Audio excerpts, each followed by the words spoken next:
ಹಿಮಾಲಯದ ಮಹಾತ್ಮರ ಸನ್ನಿಧಿಯಲ್ಲಿ ಗುರುರ್ ಬ್ರಹ್ಮ ಗುರುರ್ ವಿಷ್ಣು ಗುರುರ್ ದೇವೋ ಮಹೇಶ್ವರ ಗುರುರ್ ಸಾಕ್ಷಾತ್ ಪರಬ್ರಹ್ಮ ತಸ್ಮೈ ಶ್ರೀ ಗುರವೇ ನಮಃ. ತ್ಯಾಗದ ಹಾದಿ. ಚಪಲವನ್ನು ತೀರಿಸಿಕೊ, ನಂತರ ತ್ಯಾಗ ಮಾಡು. ಯೌವನದಲ್ಲಿ ಬೆಲೆಬಾಳುವ ಸೂಟುಗಳನ್ನು ತೊಡುವ ಅಸಹ್ಯಕರ ಹವ್ಯಾಸ ನನ್ನಲ್ಲಿತ್ತು. ಮಾರುಕಟ್ಟೆಯಿಂದ ಬೇಕಾದ ಬಟ್ಟೆಯನ್ನು ಕೊಂಡು ತಂದು ದರ್ಜಿಗೆ ಕೊಟ್ಟು ಹೊಲಿಸಿಕೊಳ್ಳುತ್ತಿದ್ದೆ. ಅದಕ್ಕೆ ಸರಿ ಹೊಂದುವ ಬಣ್ಣದ ಟೈ ಮತ್ತು ಕರವಸ್ತ್ರಗಳನ್ನು ಉಪಯೋಗಿಸುತ್ತಿದ್ದೆ. ಗುರುಗಳ ಅನೇಕ ಅನುಯಾಯಿಗಳನ್ನು ನನ್ನ ಪ್ರವೃತ್ತಿ ವಿಚಲಿತರನ್ನಾಗಿ ಮಾಡಿತಲ್ಲದೆ, ಅವರು ನನ್ನ ಜೀವನ ವಿಧಾನದ ಬಗ್ಗೆ ಸದಾ ಗೊಣಗಾಡುತ್ತಿದ್ದರು. ನಾನು 5 ವರ್ಷಗಳಷ್ಟು ಕಾಲ ಹೀಗೆ ಬದುಕಿದೆ. ಗುರುಗಳು ಈ ವಿಚಾರದಲ್ಲಿ ತಲೆ ಹಾಕಲಿಲ್ಲ. ನನ್ನ ಬೆಳವಣಿಗೆಗೆ ಅಗತ್ಯವಾಗಿದ್ದ ಒಂದು ಪಾಠವನ್ನು ನಾನು ಕಲಿಯುತ್ತಿದ್ದೆ. ಈ ದಿರಿಸಿನಲ್ಲಿ ನಾನು ಗುರುಗಳ ಮುಂದೆ ನಿಂತಾಗ ಅವರು, ನಿನ್ನ ಅಭಿರುಚಿ ಏನೇನೂ ಚೆನ್ನಾಗಿಲ್ಲ ಅನ್ನುತ್ತಿದ್ದರು. ಸ್ವಾಮೀಜಿ, ಸಿಗುವ ಬಟ್ಟೆಗಳಲ್ಲೆಲ್ಲ ಇದು ಅತ್ಯುತ್ಕೃಷ್ಟವಾದದ್ದು. ನಾನು ಪ್ರತಿ ಹೇಳುತ್ತಿದ್ದೆ. ಉಡುವ ತೊಡುವ ಆಸಕ್ತಿಯು ಒಂದು ದಿನ ನನ್ನಿಂದ ಹೋಯಿತು. ಸರಳವಾದ ಕುರ್ತಾ ಪೈಜಾಮ ತೊಟ್ಟು ಗುರುಗಳ ಎದುರು ನಿಂತೆ. ಬಹಳ ಸುಂದರವಾಗಿ ಕಾಣಿಸುತ್ತಿದ್ದೀಯಾ ಅಂದರು. ನಾನು ಪ್ರಾಪಂಚಿಕ ವಸ್ತುಗಳ ರುಚಿ ನೋಡಿ ಅವುಗಳ ಯೋಗ್ಯತೆಯನ್ನು ಅರ್ಥ ಮಾಡಿಕೊಂಡು ವಿಶ್ಲೇಷಿಸಿ ನಂತರ ಅವುಗಳನ್ನು ತ್ಯಾಗ ಮಾಡಲಿ ಎಂಬುದು ಗುರುಗಳ ಬಯಕೆಯಾಗಿತ್ತು. ಸರಳ ಜೀವನ ಮತ್ತು ಉದಾತ್ತ ಚಿಂತನ ಇವುಗಳ ಸೌಂದರ್ಯ ಪ್ರಜ್ಞೆಯನ್ನು ಮೂಡಿಸುವುದರಲ್ಲಿ ಸಹಕಾರಿಗಳು.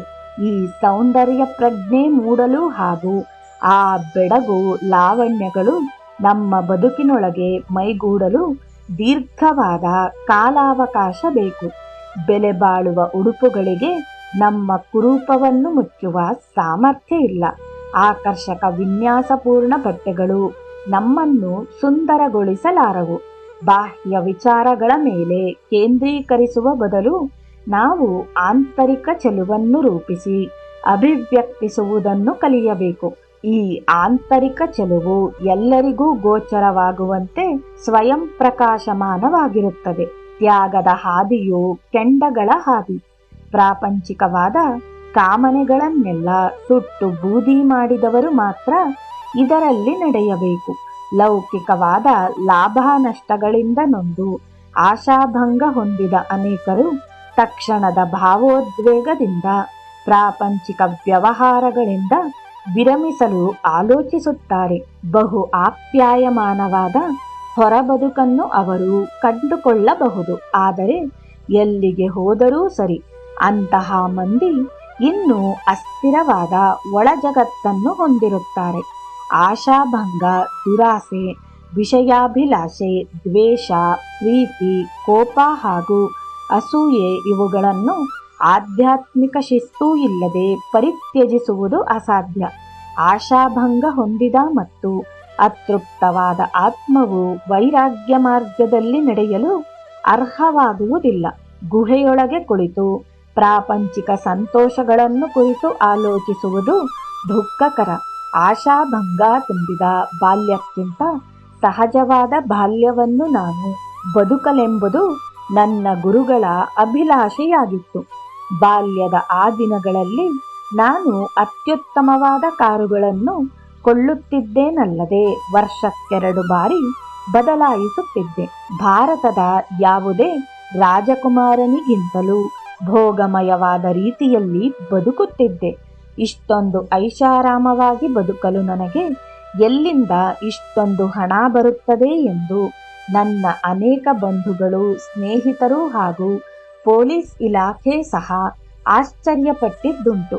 ರಹಸ್ಯ ಇಷ್ಟೇ: ನನ್ನ ಗುರುಗಳು ನನಗೆ ಅಗತ್ಯವಾದ ಏನೆಲ್ಲವನ್ನೂ ನೀಡುತ್ತಿದ್ದರು. ಅವರು ಯಾವತ್ತೂ ಏನನ್ನೂ ಇಟ್ಟುಕೊಂಡಿದ್ದಾಗಲಿ ಬಳಸಿದ್ದಾಗಲಿ ಇಲ್ಲ. ಪ್ರಾಪಂಚಿಕ ವಸ್ತುಗಳ ಮೌಲ್ಯವನ್ನು ಮನವರಿಕೆ ಮಾಡಿಕೊಂಡಾಗ ನಾನು ಶಾಂತನಾದೆ ಮತ್ತು ಕ್ರಮವಾಗಿ ಧ್ಯಾನ ಮಾಡಲು ಸಹಾಯಕವಾದ ಮನಃಶಾಂತಿಯನ್ನು ಗಳಿಸಿಕೊಂಡೆ. ಗುಪ್ತ ವಿಷಯಾಭಿಲಾಷೆ ಬಹಳ ಅಪಾಯಕಾರಿ. ಯಾಕೆಂದರೆ ತಮ್ಮ ಕರ್ಮ ಜೀವನಕ್ಕಿಂತಲೂ ಧ್ಯಾನದಲ್ಲಿ ಹೆಚ್ಚಾಗಿ ಪ್ರಕಟಗೊಳ್ಳುತ್ತದೆ. ಪ್ರಾಪಂಚಿಕ ಗಳಿಕೆಗಳ ಕಾಮನೆಯು ಜ್ಞಾನೋದಯಾಕಾಂಕ್ಷೆಯ ಪೂರೈಕೆಗೆ ಅಡ್ಡಗೋಡೆಗಳನ್ನು ನಿರ್ಮಿಸುತ್ತದೆ. ಗುರುಗಳು ಒಮ್ಮೆ ಗಂಗೆಯ ತಡಿಗೆ ಹೋಗೋಣ, ನಿನಗೆ ಇನ್ನೂ ಒಂದು ಪಾಠವನ್ನು ಕಲಿಸಬೇಕಾಗಿದೆ ಎಂದರು. ಯಾವುದದು? ನಾನು ಪ್ರಶ್ನಿಸಿದೆ. ನೀನು ಹಿಮಾಲಯದಲ್ಲಿ ವಾಸ ಮಾಡುವುದು ಯಾಕೆ? ಆಧ್ಯಾತ್ಮಿಕ ಸಾಧನೆಗಾಗಿ. ನೀನು ಆಧ್ಯಾತ್ಮ ಸಾಧನೆಯನ್ನು ಯಾಕೆ ಮಾಡುತ್ತೀಯ? ಜ್ಞಾನಿಯಾಗುವುದಕ್ಕೆ ಮತ್ತು ಪರಿಪೂರ್ಣನಾಗುವುದಕ್ಕೆ. ಆಗ ಗುರುಗಳು ತಿಳಿಯ ಹೇಳಿದರು, ಹಾಗಿದ್ದರೆ ಪ್ರಾಪಂಚಿಕ ವಸ್ತುಗಳಿಗೆ ನೀನು ಆಸೆ ಪಡುವುದು ಯಾಕೆ? ನಿನಗೆ ಪ್ರಪಂಚದ ಅಗತ್ಯವಾದರೂ ಏನಿದೆ? ಪರಿತ್ಯಾಗಿಯಾಗಿದ್ದುಕೊಂಡು ಗುಹೆಯಲ್ಲಿ ವಾಸ ಮಾಡುವಾಗ ಪ್ರಪಂಚವನ್ನು ಕುರಿತು ಆಲೋಚಿಸುವುದೆಂದರೆ ನೀನು ಅತೃಪ್ತ ಆಕಾಂಕ್ಷೆಗಳನ್ನು ಹೊಂದಿದ್ದು ಅವುಗಳ ಪೂರೈಕೆಗಾಗಿ ಆಸೆ ಪಡುತ್ತಿದ್ದೀಯಾ ಎಂದು ಅರ್ಥ. ಇದು ಆತ್ಮ ಸಂಯಮವನ್ನು ಬಿಟ್ಟು ಬೇರೆ ಯಾವ ಸಾಧನದಿಂದಲೂ ಗುಣಪಡಿಸಲಾಗದಂಥ ಒಂದು ತಲೆನೋವು. ಆತ್ಮ ಸಂಯಮವು ಆತ್ಮ ಶಿಕ್ಷಣದತ್ತ ನಡೆಸುತ್ತದೆ, ಹಾಗೂ ಆತ್ಮ ಶಿಕ್ಷಣವು ಅಪರೋಕ್ಷಾನುಭವದತ್ತ ಕೊಂಡೊಯ್ಯುತ್ತದೆ. ಅಪರೋಕ್ಷಾನುಭವದ ಮೂಲಕ ನೀನು ನಿನ್ನ ಅರಿವನ್ನು ವಿಸ್ತರಿಸಿಕೊಳ್ಳುತ್ತೀಯ. ವಿಕಾಸವೇ ಜೀವನೋದ್ದೇಶ. ಲೋಕದ ಮೋಹಕತೆ, ಪ್ರಲೋಭನೆ ಮತ್ತು ಆಕರ್ಷಣೆ ಇವುಗಳು ತುಂಬ ಬಲಯುತವಾದವುಗಳು ಎಂಬುದು ನಿಜ. ಆದರೆ ಜ್ಞಾನೋದಯದ ಸಲುವಾಗಿನ ಆಕಾಂಕ್ಷೆಯ ಜ್ವಾಲೆಯು ಸಾಧಕನನ್ನು ತನ್ನ ಪಥದಿಂದ ವಿಮುಖನಾಗಲು ಬಿಡುವುದಿಲ್ಲ. ಬೋಲೋ ಸಬ್ ಸಂತ್ ಕಿ ಜೈ.